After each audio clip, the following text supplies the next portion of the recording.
Welcome to Political Alchemy. We're going to talk about why do 53% on average of Americans vote? Only 53%. That actually is criminal in nature when so much rests on what happens within American politics. But I'm in Colorado and we've got a slightly better percentage.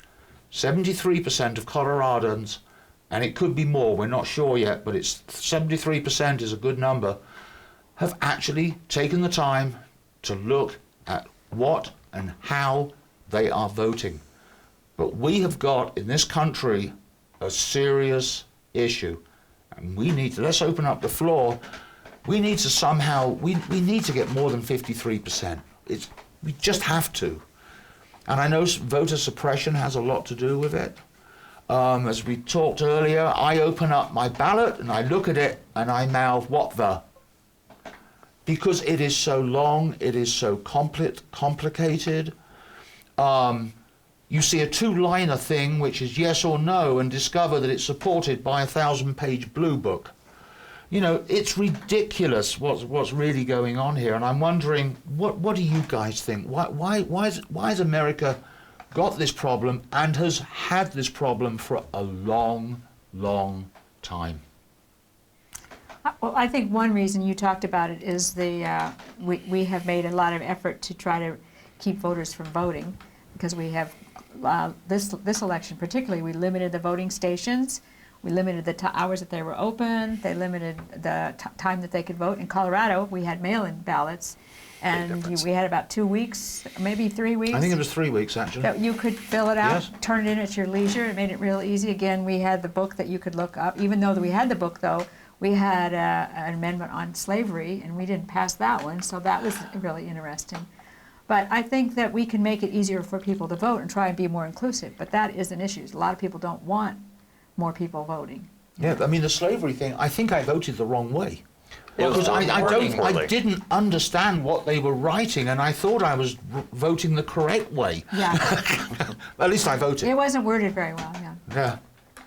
Yeah, in Colorado, we, like Lynette said, the mail-in ballot, it makes it much easier. Many states don't have that, and it's on a Tuesday. Many people work, so it'd be nice if it's a national holiday. The other thing is we had two candidates that many people weren't that enthusiastic about. I think it was either 20, lowest turnout in 20 or 40 years. I can't remember which number it was, but it's at least 20 plus years we had the lowest voter turnout percentage-wise for this past election. On the Tuesday thing, in the UK, they always vote on a Thursday, but they still get turnout of 70 to 80% typically. So I don't think the day of the week really has great. But we can make it a holiday, so people didn't have to work. But I agree with that totally. And registration, too. In some states, my son didn't get to vote in New York because he had to register to vote 6 months before the election, which just seems silly. That seems, yeah, very strange. Yeah. Yeah, that is strange. So, I mean, this is why voting actually makes a lot of sense, is that we almost create these self-fulfilling prophecies. If you don't believe democracy works, then people are going to capitalize off of that. They're going to take advantage of that. And that's what you see in these other states is, you know, Republicans took over the state of North Carolina, and you saw them taking away voting rights, purging voter rolls. The opposite happened in Colorado when Democrats came into power in both the House, the Senate, and the governor's office. We did same-day voter registration just a couple of years ago. We did mail-in ballots to everybody. Doesn't matter if you request one or not, you're going to get a ballot in the mail. We make it easy to vote. It's like recycling in some ways. I tell people, you make recycling easy, more people will recycle. You make voting easy, the same thing. I passed a bill several years ago on voter pre-registration. This lets 16 and 17-year-olds, when you're getting your driver's license, which arguably most 16 and 17-year-olds have on their mind, says, you know what, you can pre-register to vote, so you're automatically on the rolls by the time you're 18. You don't have to go back because, well, getting your driver's license when you're 16 may be the first thing on your mind. Voting may not be the first thing on your mind, or registering to vote may not be the first thing on your mind when you turn 18.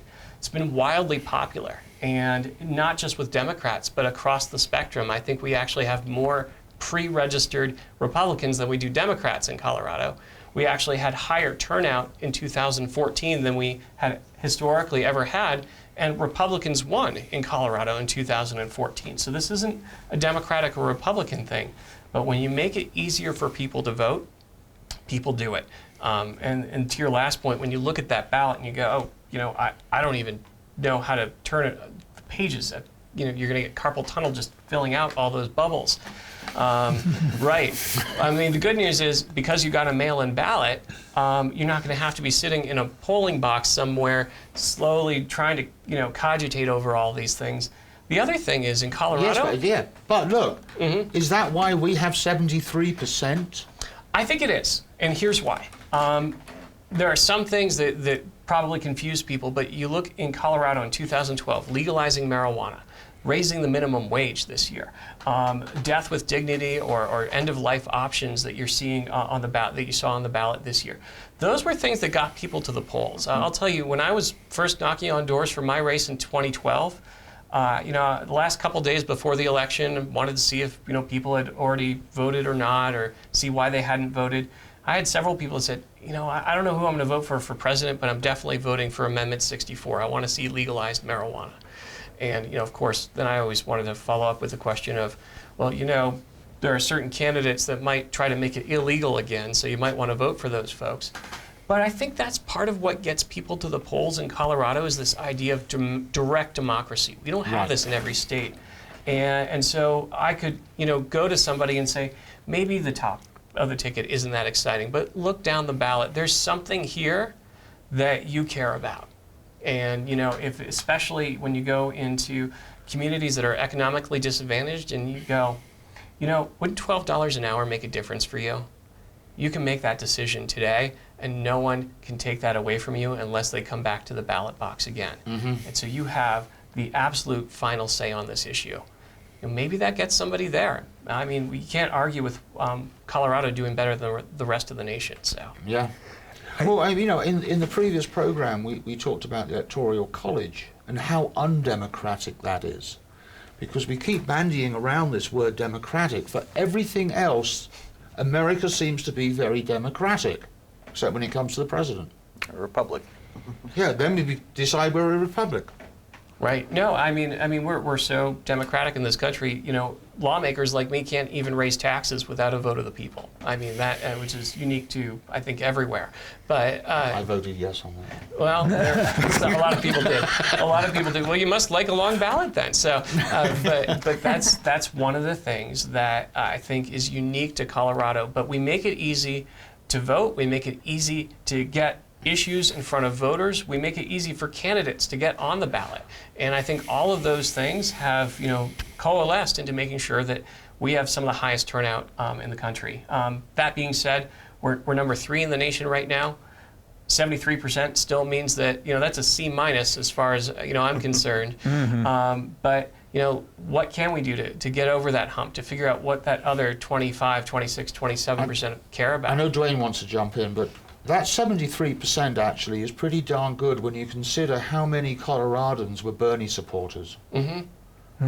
It means we were willing to say, okay, we don't like how Bernie was treated, but we're still going to go Democratic, and they still voted. So to me, this actually was a great positive. Absolutely. Duane. Well, there's 2 other, I think, large issues that are involved here. One is our media is falling down. They do not articulate what the real problems are. It's like Bernie had hell to pay just to get, I'm here. I'm drawing crowds of 20, 30,000 people. I'm here. And CNN and MSNBC was kind of like, we're going to cut away to Donald Trump. To the podium only. It's the podium only. And I mean, you're going, come on, listen at least to what he has to say. So you have the media is sitting there as kind of obfuscating actually what are the actual issues that are involved. It doesn't necessarily have to be, a particular candidate, but what are the issues that are involved? What is going on? And they have financial interests that they will not cover certain issues because those issues are their advertisers. So it's not necessarily what the media is saying, it's what they're not saying. That podium did have a solid platform, though. Yeah, there you go. Well, At least you know what to expect from the podium. No, I mean, I think Duane brings up a good point, though. We can brag about all the things that went right in Colorado, but we're still at this 25%, non-voter participation. What is going on? Why? I don't think it's voter suppression for the most part. I think we make it easy for people to vote. True. We're not knocking people off the rolls who don't, but the media obviously is one component of it. I think social media. You look at, as a candidate, you open yourself up to all kinds of attacks now. I mean, as much as you open it's good for transparency. Who wants to participate in an arena when you're going to get hit over the head with either unfactual, attacks or even sometimes factual attacks? I think the other thing is you look at the generation coming up, our millennials. They care about things. I mean, the volunteerism rate among millennials is huge. But for some reason, that hasn't carried over 100% to electoral victories for Democrats or Republicans. They aren't showing up for either party. And so I think that one of the things we need to do as a party, as I need to do as an elected official, is continue to make myself available, to make ourselves known, to say, actually, you do have some control over the outcome of your life. It does matter. And hopefully, we can do this in a way without, I think a lot of people in 2004 turned out because they saw that they thought George Bush and Al Gore were the same person. I mean, I was a Nader voter. $1 trillion later for a war that we didn't need to have, I could see the difference. And I think that, hopefully we can't be in that crisis again to motivate people. But if we can show people, look, you do have actual control over maybe not who goes to war, but maybe what textbooks are used in your school, or how much we invest in making sure that the next generation has better opportunities, and we spend less on a criminal justice system that is warehousing people. Mm-hmm. If you can show them some of those victories, communicate with them, inspire them, and listen, I think that there's a new opportunity out there. I think that's the point which you're making, is that we aren't talking, the campaigns this time didn't talk about the issues that the millennials really thought were important, or that maybe the non-voters didn't think were important. They talked, Hillary and Trump both didn't talk a lot about issues at all. Yeah, but I mean, if you compare Hillary and Donald, Hillary was up here talking about issues, and Donald, I have him above the table. That's true. I mean, even though I think this was a big issue, when you actually look at the debates and when you look at the talks they gave to their people, Hillary was still putting her ideas out there. Right. But nobody's talking about Standing Rock. Nobody's talking about fracking. I mean, there's a lot of things that are out there that need to be talked about. Yes. Climate change. Education, climate change. Yeah, I mean, a lot of big issues got How were missed. there 3 debates and climate change not mentioned once? Exactly. I think it came up in passing.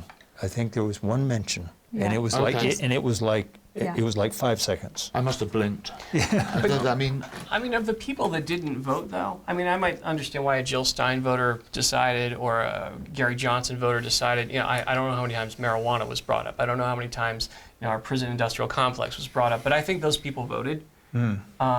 It almost goes to sort of a core value. I mean, I remember knocking on doors and talking to people, hearing from people saying, "We don't vote in this household." Almost like it's a point of pride. Yeah, I did that too. Yeah. We don't vote. And I always tell people, thanks, now my vote counts for twice as much. And sometimes that snaps them out of it.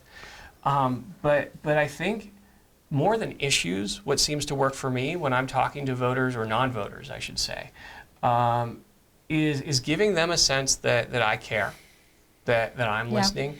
I spoke to one voter who said, well, yeah, but tell me one thing that's important to you. What's going on in your life that you wish was going on better? And whether it was economic or even just a social issue or whatever it was, they weren't convinced that I was going to solve their problem. I wasn't convinced that I was either. But they said, you know what, you seem to really care about this. You know what, I'm going to think about voting. I'm going to reconsider this. Maybe they're being nice to me, but you got to go back to those folks, not just twice, 3 times, 5, 6, 7 times. I did that with a guy one time, and he said, "Oh, I didn't vote at all. But then we started talking about some of the issues. He said, "Well, I did vote. I voted to raise the taxes for my kids' school." And that's the only thing he voted on his whole ballot. And I just thought, well, I mean, you're on the right track. You're thinking about local issues. You see, what you're saying is 100% correct, because when I used to run a software support group, we used to get phone calls coming in from customers with issues. Is this an emotional support group or? Sorry? Is this an emotional support group? Some of the time it needed to be. But what we had a rule in place that customer calls in, got a problem. You cannot let them sit there for hours on end. After an hour, no matter what, we would call them and say, look, we're terribly sorry. We haven't been able to get to your problem yet, but I'm going to get to it as soon as I can. That's all they wanted to hear. Yeah. Because it meant we were thinking of them. Mm-hmm. Mm-hmm. And it poured a lot of oil over the waters when it came to software, you know, because some of these people were down, totally down. They could not work. Mm-hmm. And that's what we used to do. Yeah, Anyone would makes like a final word here? No? I'm gonna do a quick plug before we stop this. The media is of great concern, as you've heard mentioned. I would highly recommend listening to Thom Hartman or Democracy Now! They're on Free Speech TV. A lot of the satellite and cable providers do provide that channel. Yes, Thom is definitely a progressive, but it's a call-in show, so you can actually get your point of view across. And I've never seen Thom turn away a conversation that was opposite to his beliefs. So it's a very, very good forum. Free Speech TV, I would highly recommend looking into it.